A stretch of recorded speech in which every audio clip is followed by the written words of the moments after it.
Yeah, it's nothing like too heady, I hope. And if it is, we'll rephrase or If whatever. you're gonna need my bank account like checking and or like account and routing numbers, I'll have to go get my documents that I don't know them off the top of my head. So Yeah, you'll hand them off to the armed man standing outside your building. okay, perfect, perfect.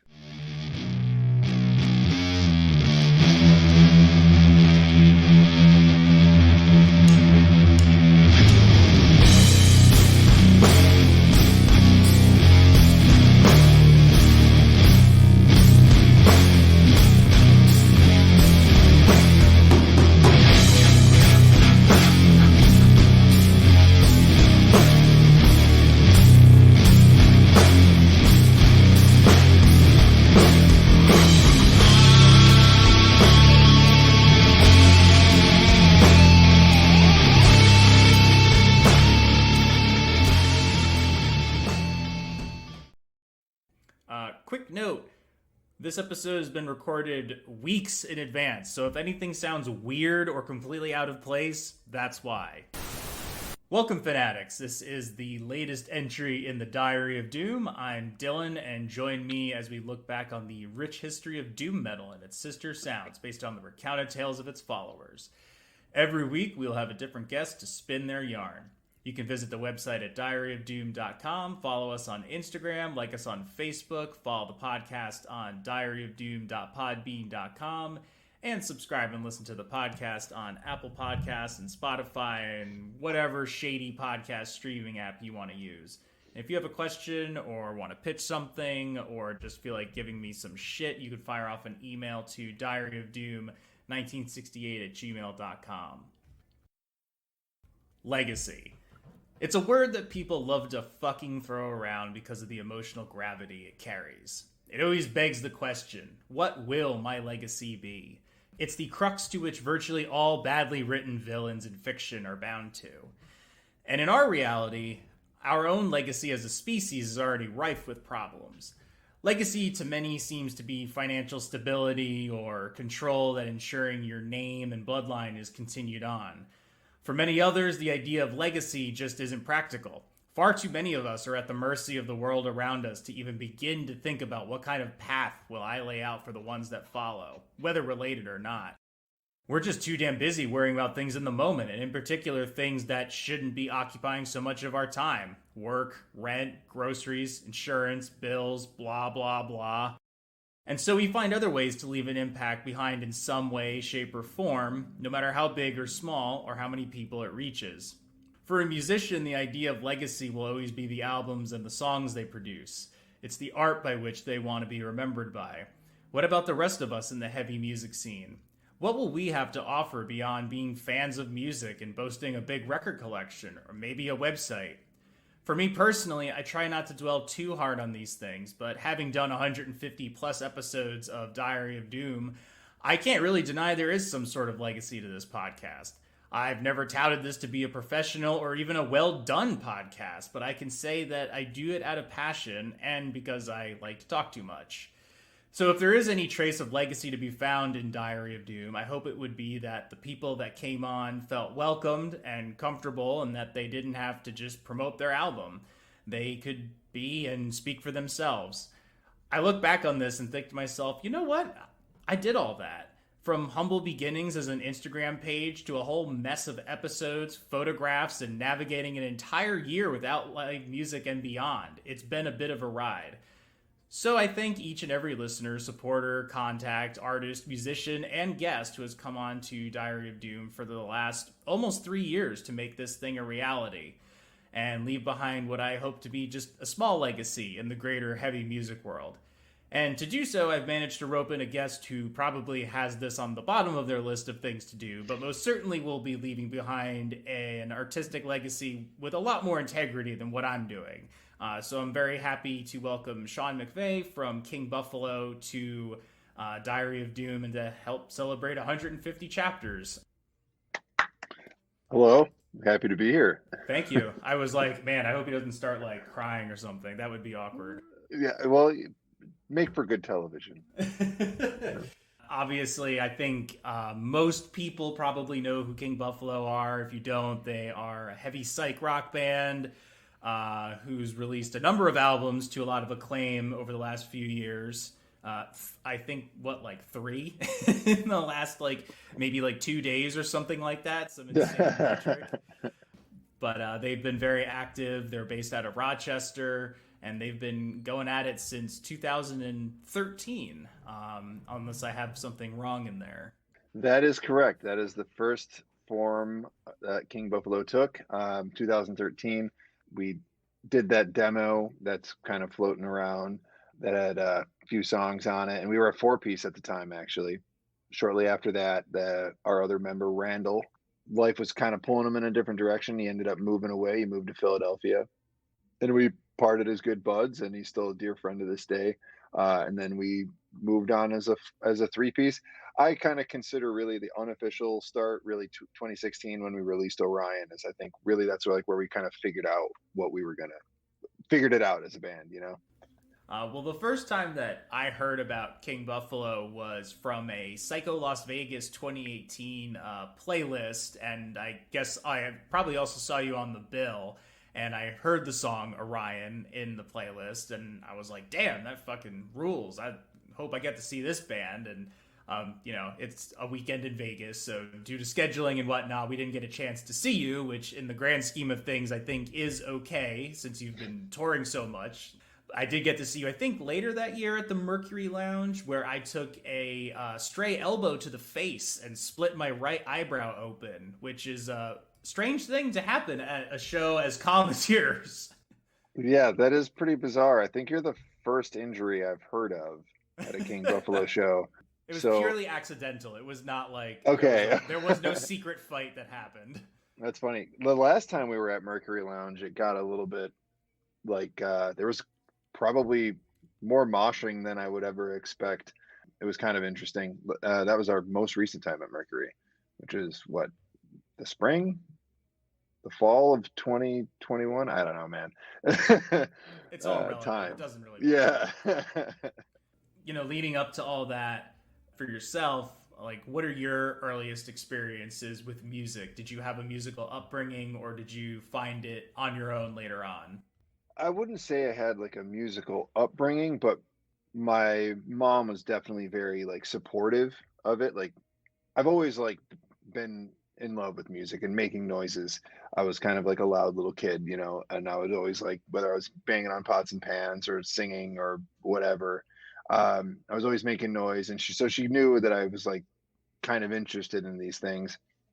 So she's like, okay, well, tried to get me into all this school activities involving music, which I did to, kind of begrudgingly, but also, at the same time, I was able to get some enjoyment out of it. But no one else in the family was really a musician.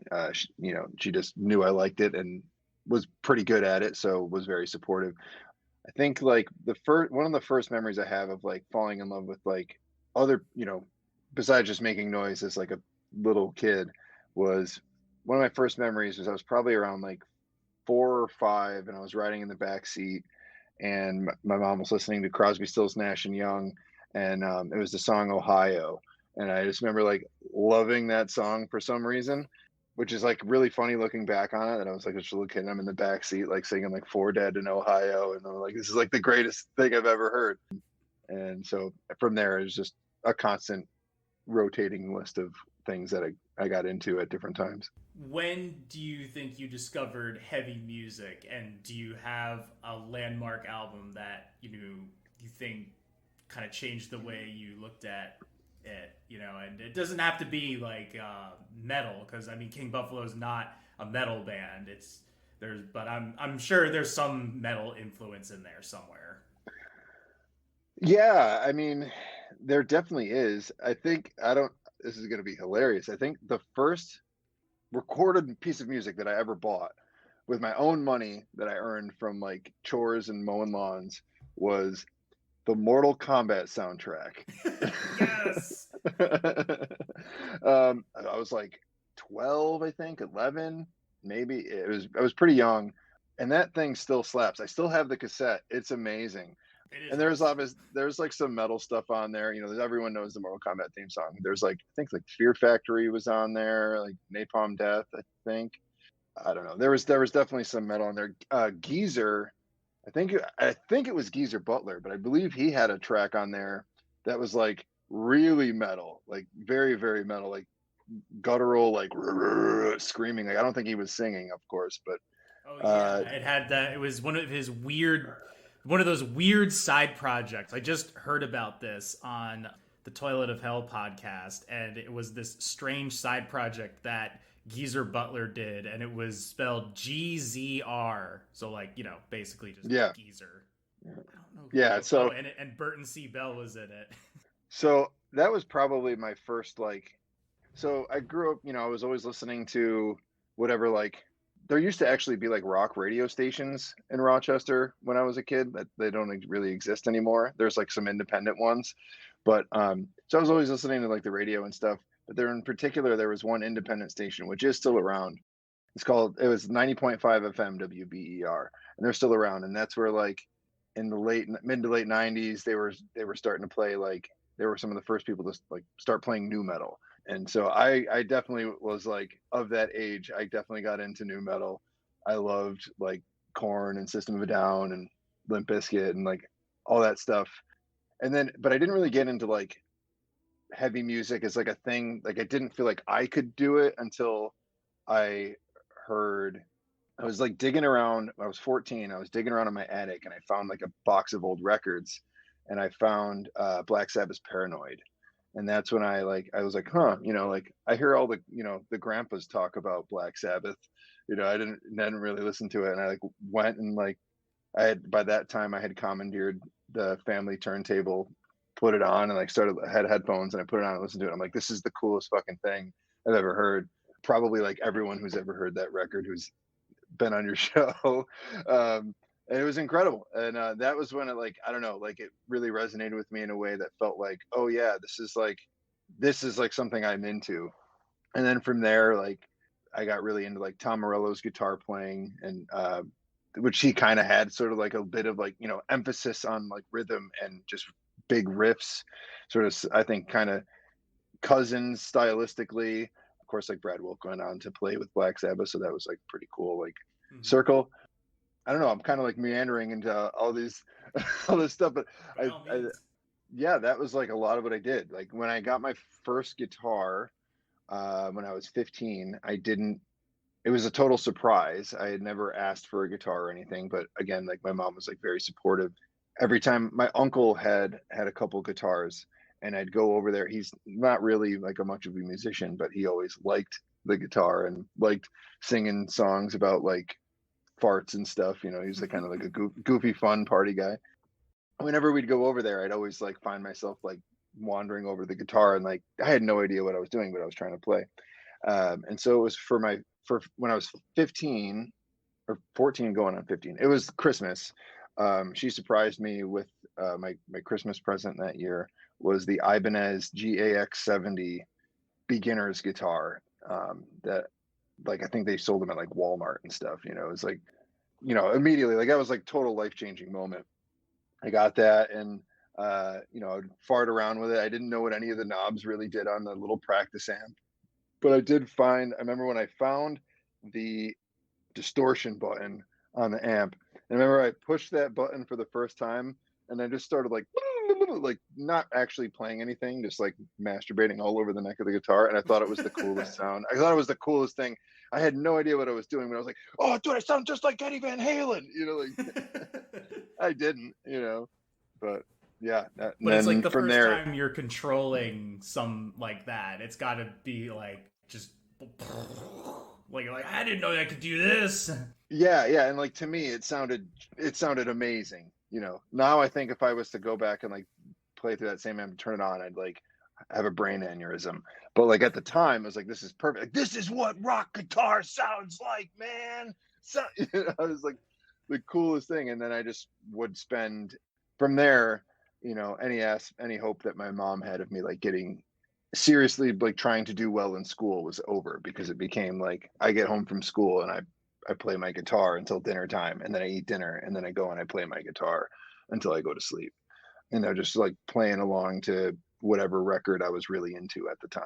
So once you picked up the guitar and got accustomed with it and whatnot, did you just start looking to form a band, join bands? Like, what were you up to before King Buffalo became kind of your main vehicle? Because I understand maybe you or somebody else in the band is involved in some other projects up there in the Rochester scene. We've all been in different bands up here. None of us are really doing any side project stuff Mm. now. But no, I actually I joined my first band. I was in a couple goofy like bands with my friends in high school. And the first one I joined because I was taking like a driver's ed class, and the kid next to me was like, I don't even know how it came up, but he was like, "Wait, you have a guitar?" And I was like, "Yeah." And he's like, "Do you want to be in my band?" And I was like, "Okay." I didn't know what that meant. And so like we hung out and we were a band. We had, he was playing, he had a guitar. He had a badass BC Rich Warlock. He had a drummer and a bass player that he was playing with, and so I came as the second guitar player. And that was the first band. We were called Sprout. We played the high school talent show, and it did not go well. What kind of music was it? Was it just Oh, it was generic like rock? that was like new metal. Like we covered like System of a Down. We only played covers, and I think we only played one song, and it was System of a Down. It was Spiders by System of a Down off I think their first record. That's funny. Um, Sprout has like a total jam band vibe to it. I didn't name the band. I just went along with it, but am pretty confident that I wore like goofy like late 90s like brightly colored camouflage, like something really stupid that Yes.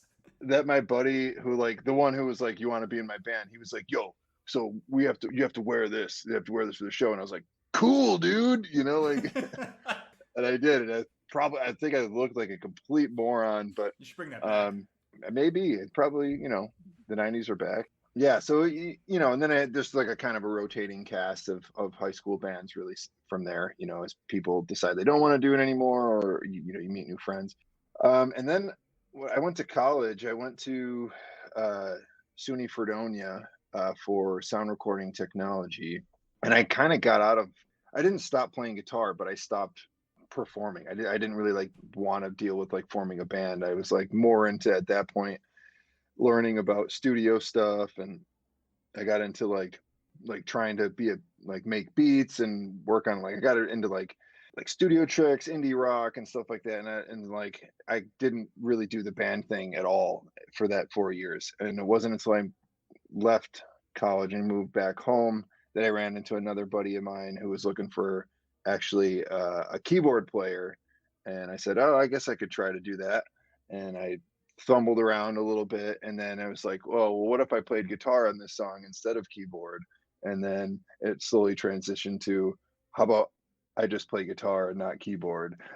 and, that, uh, and that sort of thing, which like was probably kind of a dick move, but you're young, you do stupid things, and you learn.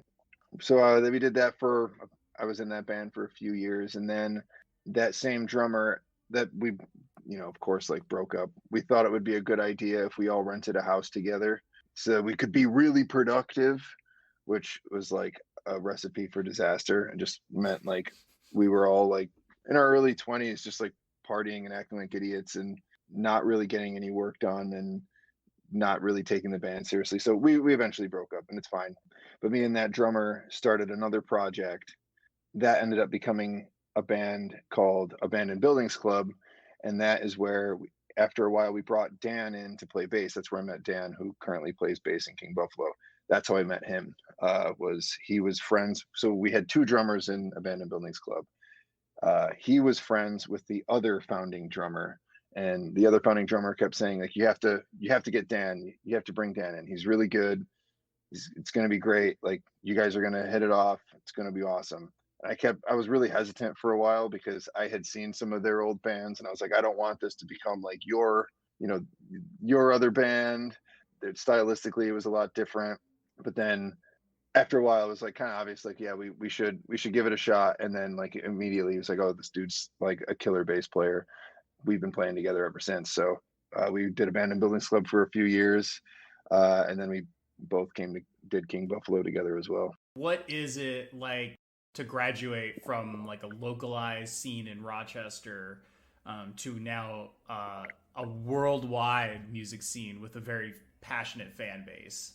I don't know. It's definitely weird because like I don't feel like there was ever like a graduation. You kind of like get old, right? Like Mm-hmm. like there's still a scene here, and there's still a lot of like killer bands and killer musicians, but like I don't really know what's happening like in the scene because like Mm-hmm. I'm 37 now. You know, like I can't go to shows every night like I used to. And they've also gotten way more expensive than they used to be. You used to be able to go and spend like $4 at the door and get like a PBR, and like you could party and have a good night. So I'm a little out of touch as far as like what's happening in the local scene. But Abandoned Buildings Club and Velvet Elvis, that was Scott's other band. We were kind of like both, we were all peers, similar genre, same sort of thing in the scene, but we both broke up around the same time, and then that's when King Buffalo formed. And we formed because Velvet Elvis had just made a record and had just printed a bunch of vinyl.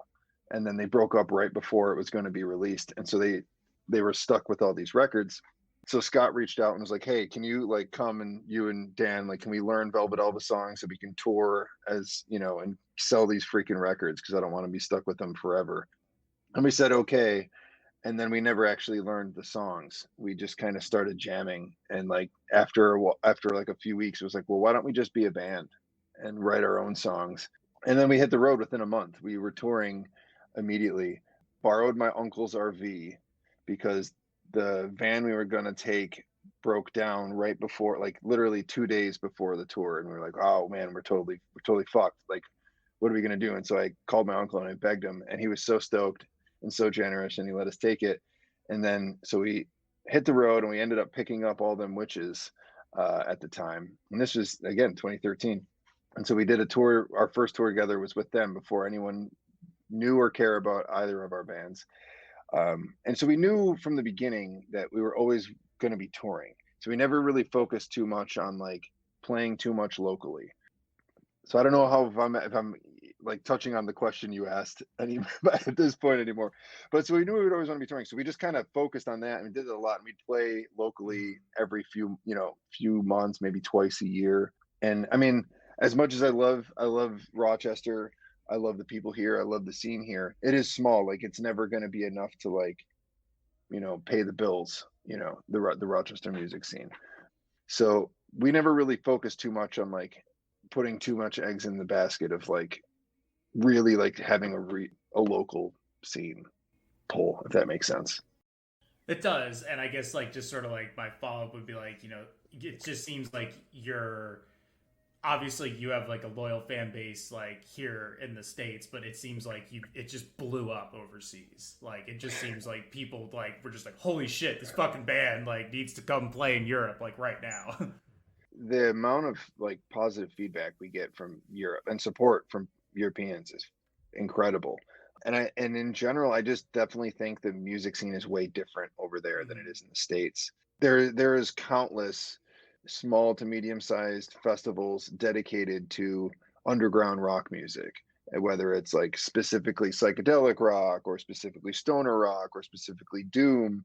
There is a huge groundswell of support for anything adjacent to that over there that doesn't really exist in the same capacity here, as far as just like festivals and podcasts, journalists. It just seems to be definitely a thing it is a little bigger over there than it is in the States. So you kind of touched upon like you explained like how the band came together, and since you formed since then, King Buffalo has just gotten more active and more prolific. We'll talk about your ambitious album release project, we'll call it, but like, for you, like, what does it take for a band to remain consistent like that? Barring the fact that we all suddenly had a large space of time appearing before us, in the shape of a global pandemic that shut everything down. That is honestly what allowed us to be as like productive as we were during the past few years. We would not have released 3 records within. We made we would not have been able to record 3 records in the span of 1 year had we not been forced to not be able to tour. And so honestly, up until that point, it was the kind of thing that I definitely had wished we were moving a little faster, but it was difficult. You're touring. We had jobs, like day jobs. This didn't become like a full-time gig until, I mean, for me, it's been about me and Scott. It's been longer. Dan wasn't able to, and I think until like the past year or 2 years maybe.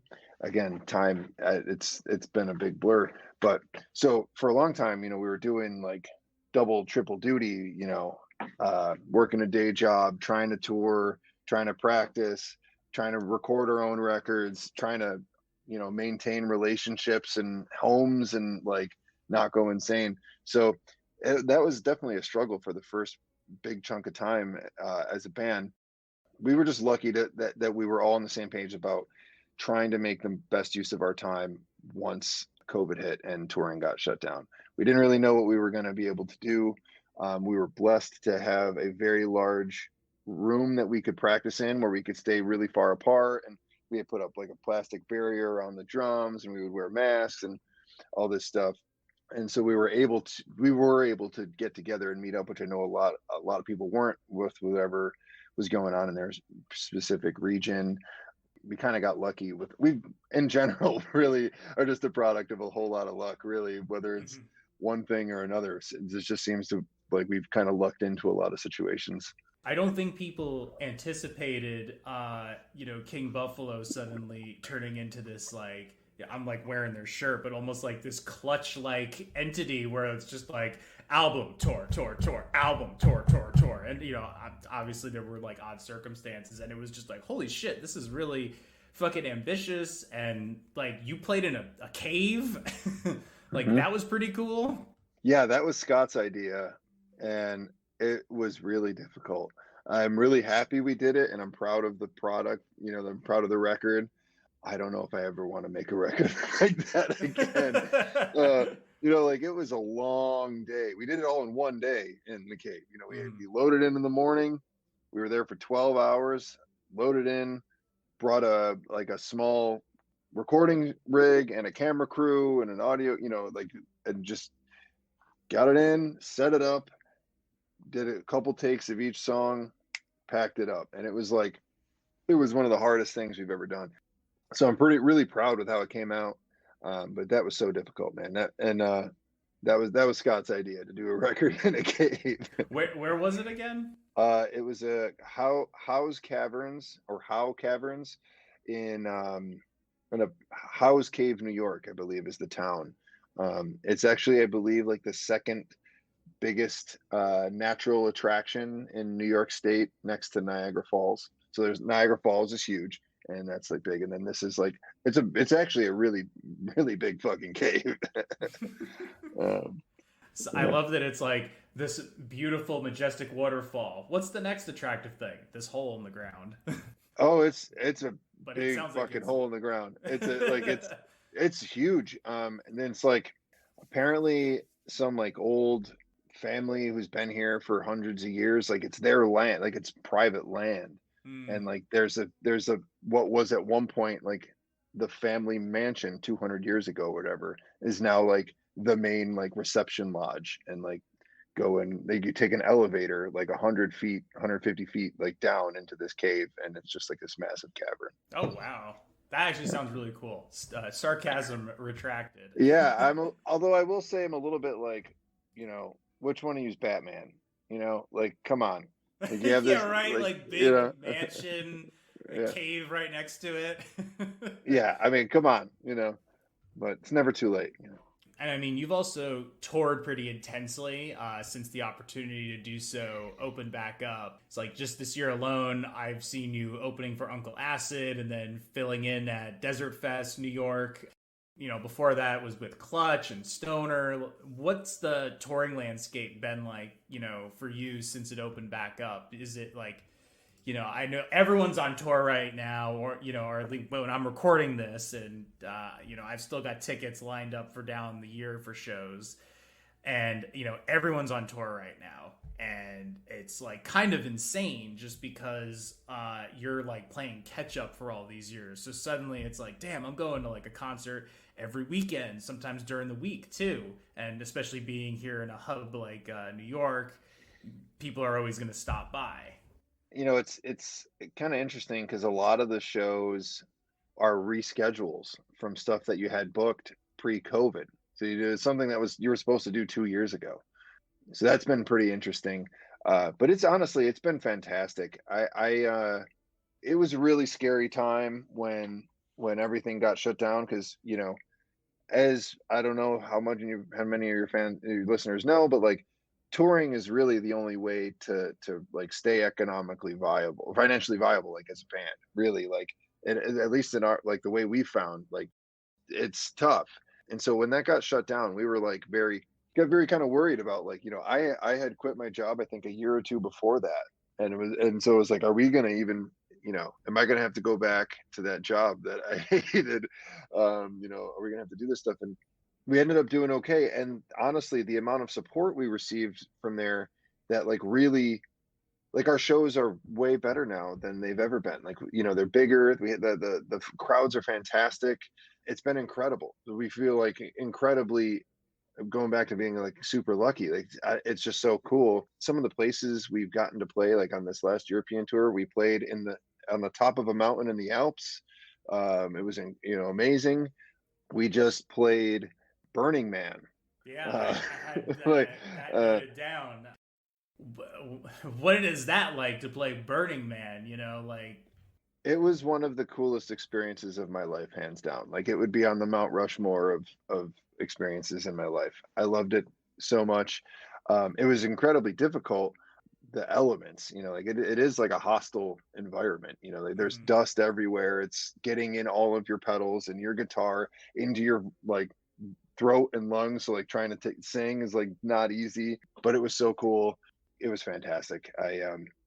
Yeah, I loved it. Like I know you've also played Freak Valley Fest back in like Hmm. 2019. Going out and touring the country, touring the world. Besides the cool opportunities to play, do you have any other like notable experiences or like crazy weird shit happen to you like during that time? I mean, there's always crazy weird shit that happens. Let me see it. So we've played we've played in I think just about the most extreme weather outdoor shows like you can kind of ever play. We've played in the snow once in Montreal outdoors, which was hilarious. We played in like the hottest sun ever in direct sunlight on the beach with no like canopy or anything in Sardinia. Oh, you got to play Duda Jam? We did Duna Jam. Yeah, that So was it's in so cool. I want to go to that so bad. it was really nice, man. It's a really cool festival. It just feels like it's like very intimate. Everyone there is like it's like a very like tight-knit group. And obviously you're in like an absolutely like beautiful place. Like the terrain is amazing. The we played right on the beach, but it was hot as fuck when we played. Like it was laughable. I'm just like covered in sunscreen and just like yeah, just like pouring all over my guitar. My guitar had like a white film of melted sunscreen and sweat over it when I was done. But it was yeah, another one that was like super difficult, but was really awesome and like wouldn't trade it for anything. For you as a music fan, what's been a personal highlight since you started King Buffalo?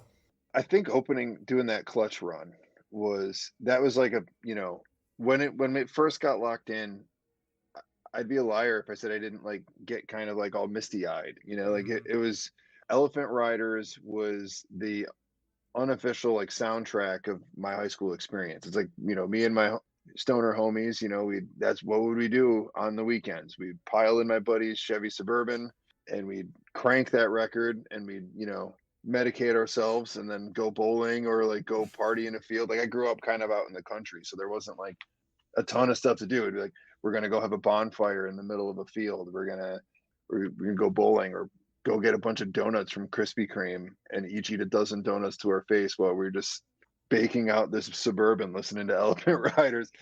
So it was definitely like, it was very like kind of surreal to be like, this band that like greatly shaped a lot of my formative years and like my musical taste and all this stuff. Like I'm going to be opening for them on tour. That was, it was very like surreal, like sort of full circle moment. I had to text the guys like, dude, I'm opening for Clutch. Like I'm gonna be like touring with Clutch. And it was really cool. I'm sure they were just like, whoa. Yeah, very stoked. Well, that's really cool. That's really fucking rad. Yeah, I imagine that's like what a lot of people must think, where they're like, man, I grew up like listening to these bands and now I have an opportunity to like go on tour with them. And that's, I like when Clutch brings along a band that, doesn't really sound, I mean, there is no band that sounds like Clutch. But it's a good way to just like build that up, and there they are in all their Clutch glory, in all their Maryland glory.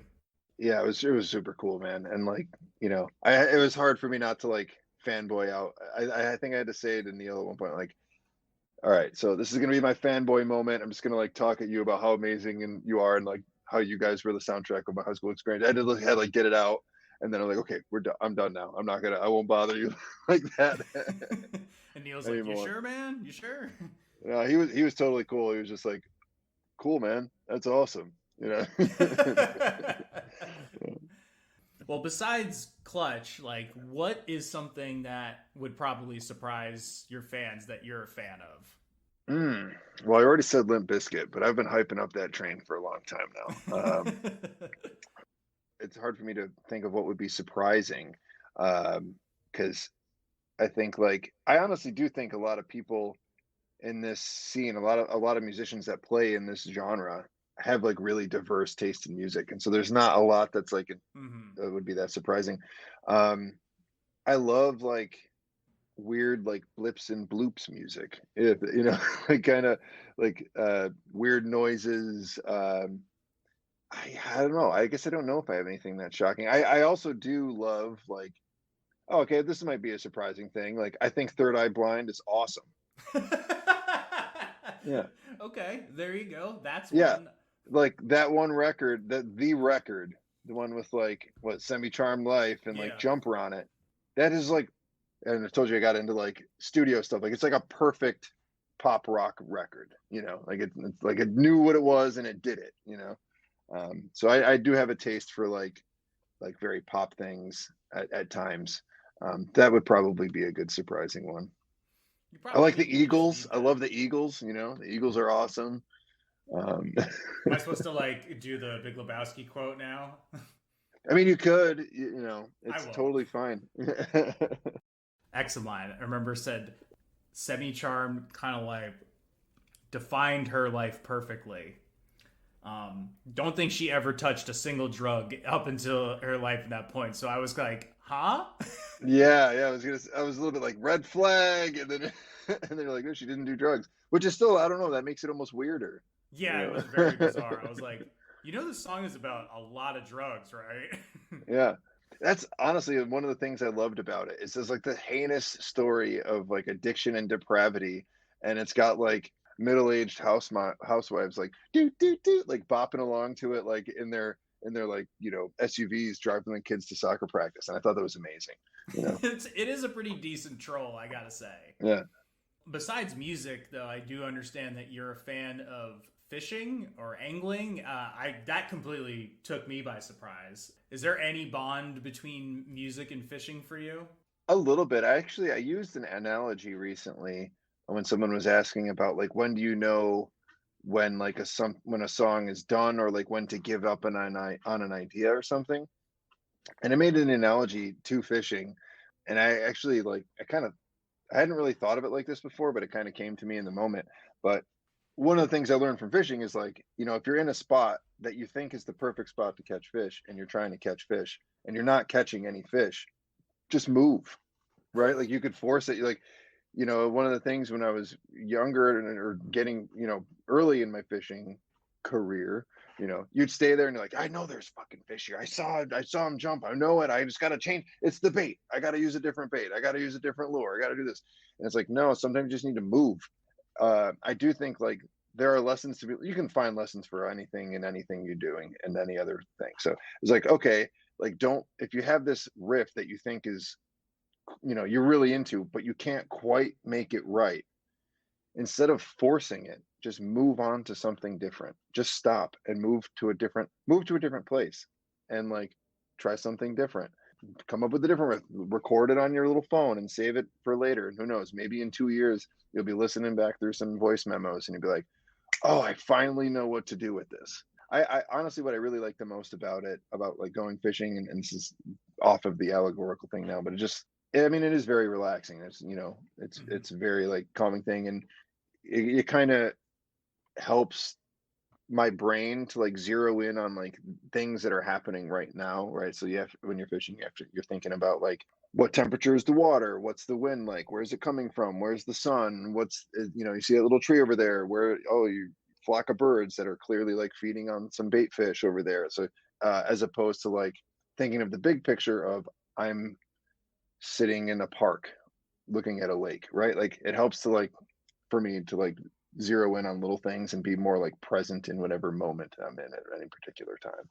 And that's got to help too when you're like in the zone working on a song too. It's kind of the same thing where you're like, you're going through it, you're playing through it. Maybe something needs to be changed here. Maybe you work in that, maybe like even like a portion of that riff that you were, struggling with before. You could put in a sample might work here. This is where the keys go. I imagine it's kind of similar, or at least it can help you in that regard. Yeah. It's just it's good brain exercise, I think, and like really like fresh air is good for everybody. Like it's important. Sun and fresh air like can help with help with a lot of things, as well as like the brain activity that comes with it. I like that analogy a lot. I think it works very well. So besides the new album Regenerator, which is really good, everyone should go check it out. Actually, quick side tangent. So like, I was like looking at the album names here, like they must follow a bit of a theme, because like, Burden of Restlessness, we're all stuck inside, and like Regenerator, kind of like you're coming back to life, you're going out, you're doing your thing. I'm not really sure how like what Acheron might be in reference to. I'm not up to date on my mythology behind the name, but I think it's like a nice trilogy that sort of like probably has like some loose thematic elements to it. But are you working on something new? Was there anything that didn't make it into these albums that maybe is going to pop up down the line? Are you, I know you're in between tour stops like at the moment, right? Like as of this recording. Yeah, as of this recording, I'm home for 6 days and then I go back out on tour. Yes, there is a lot of stuff that didn't make the 3 records. There's no plans to do anything with it now. A lot of it's very like, it's still in like demo phase, like it's really raw. So there's nothing to like, there's no songs that were finished that were left on the cutting room floor. Whether we ever go back to them, I don't know. It's the kind of thing, like I was saying before, sometimes trying to like force something that like maybe like we had we had it figured out for like that demo, but it's been 2 years now since over 2 years, right? Because we started those in like March of 2020, April of 2020. So yeah, over 2 years. So like getting everything to line up to be able to recreate that from 2.5 years ago could be tough, and it could be more of a headache than it's worth. So there's stuff to go through, and maybe we'll do something with it. We have not been working on anything new. We've just been all of our attention and focus has really been on touring, and I'm sure at some point we'll start getting the itch to start working on something new again. But for now, I think it's been really fun to sort of shift to playing all this stuff live, because even so we did the 3 records with Regenerator being the last, but we had released another record, Dead Star, in early March 2020 as well.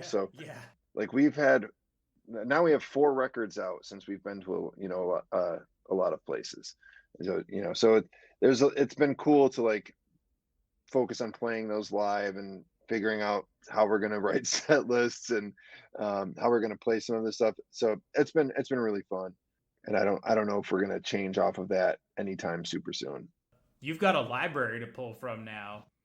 Yeah, we kind of like doubled our output in like 2 years, and which is awesome. But and now, like I said, it's hilarious because we get asked like to play certain songs on tour, and it's like we only have so much time, you know. Right, right, right. So it's tough, but it's a good problem to have. It is. Well, have you been listening to anything lately that you've been really enjoying? A friend of mine recommended a band called Cobra Man to me. That was pretty cool. It's like very sort of like 80s sort of sounds like it would be like the soundtrack to like a B movie. So that was pretty fun. There was a band we played with. We did a couple festivals with them in Europe recently that I had never heard of. That was awesome. They're called Rotor. Man, there's a couple songs and I can't pronounce any of the names because they're all and I think they're German. But they were killer. So I've been going through and listening to their stuff and highly recommend. It was awesome. Slow Mosa was another band that I really enjoyed their sets when we were over there. I like to sort of I get into like bands that we like show up to a festival with and I've never heard and then they play and they're like, oh, this is cool, and then I immediately like add it into my thing to listen to on the drive the next day, and so that's mostly where I'm getting my suggestions nowadays. I'll have to check that out. They sound pretty cool. Yeah, Slow Mosa is great too. They're Them I they know, yeah. yeah, okay, yeah, Yeah, I mean, with the name like that. yeah. Yeah. Recording this shortly after I did the recording from the day, this is just like right after I've done another one. So I haven't had a ton of time to listen to anything like new, obviously the new King Buffalo album, Regenerator, but I was just checking out the band Zeke.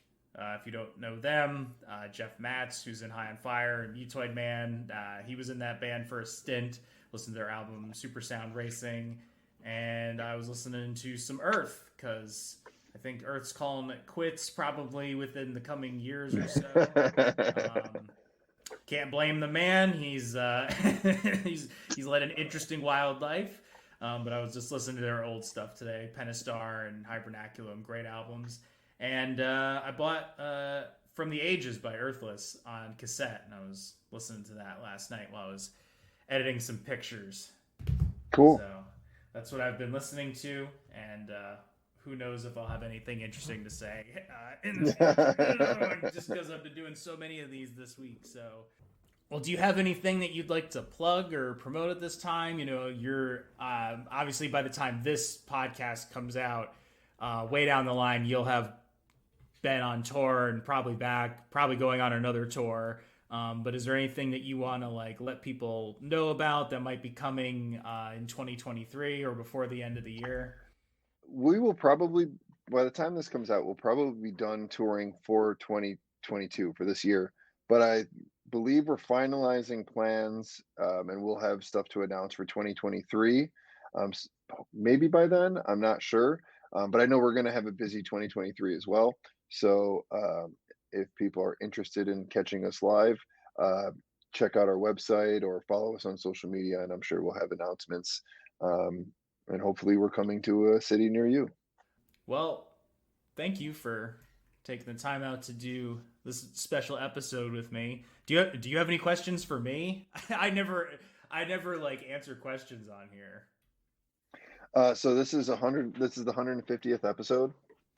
Yeah, I mean, I've probably there are 150 episodes before this because there's been like bonuses and stuff like that. So, but yeah, we'll just say yes.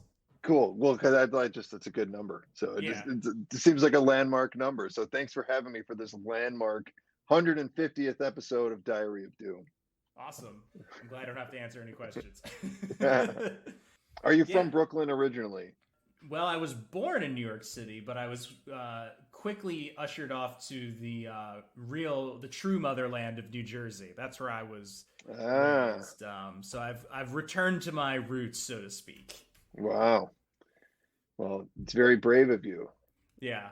it's one bad accent being now traded with another bad accent. I mean, I don't know. Like growing up in New Jersey, you're right here. You kind of you understand that. Man, I hope I don't get any flack for this, but you understand that New Yorkers from the city have a lot more in common with the people of the state, or at least of the northern part of New Jersey, than they do with the rest of the state, it seems. Probably, yeah. Yeah, I mean, I think us Western New Yorkers would agree with you on that.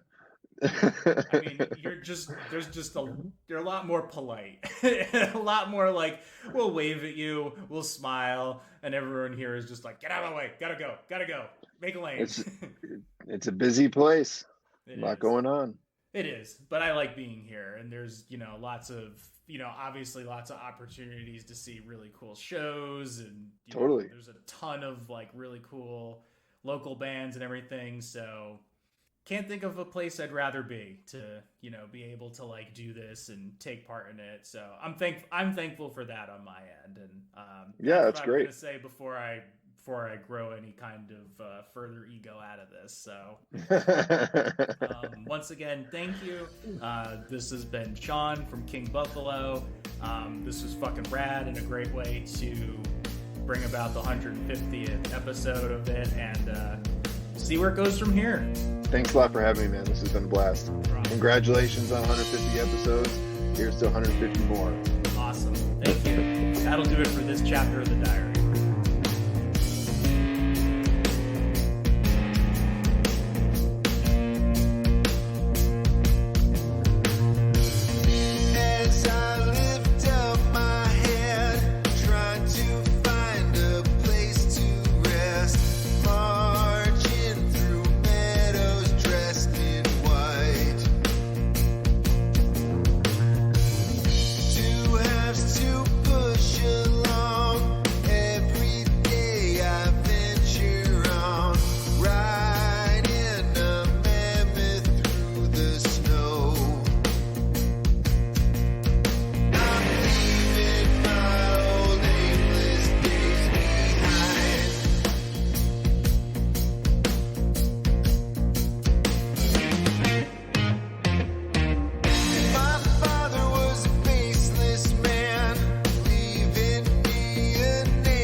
Doom, which backwards means mood, M-O-O-D. It is a huge mood.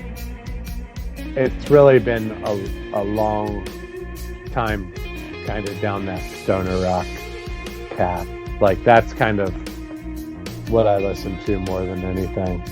Or as many of my friends call it, burrito metal.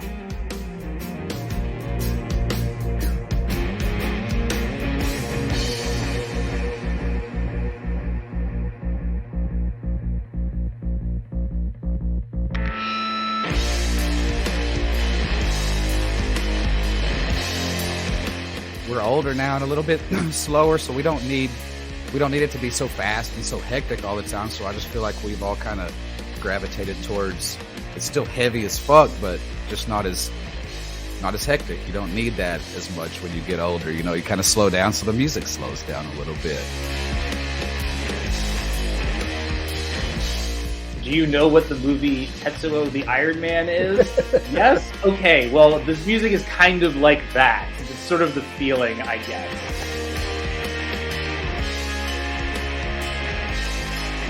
It's amazing to be out touring and meeting up with people, standing in the much stand and talking to people about, music, but also life. It's a really cool thing with the doom metal genre. People coming from many different backgrounds and meeting up in this. It's a cool thing. Hey, am I allowed to smoke weed on here? Oh yeah, totally. I do it all the time. All right, sweet. You do it right now.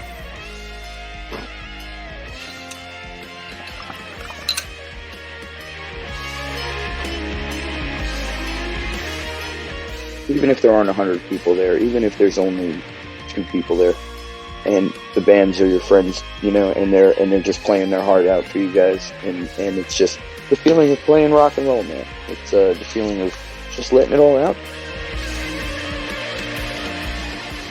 The mood of Doom is really just about kind of trying to grapple with things that are bigger than you can really impact. I mean, you look at a lot of the imagery and it's monoliths and the ocean and these vast expanses of space or land that are really hard to fathom and make you feel really small. I guess you could say it's kind of depressing to think about how insignificant you are in the universe, but I also think it's kind of comforting to realize that, like, it's not all on your shoulders. You're individually pretty insignificant, so you're doing the best you can.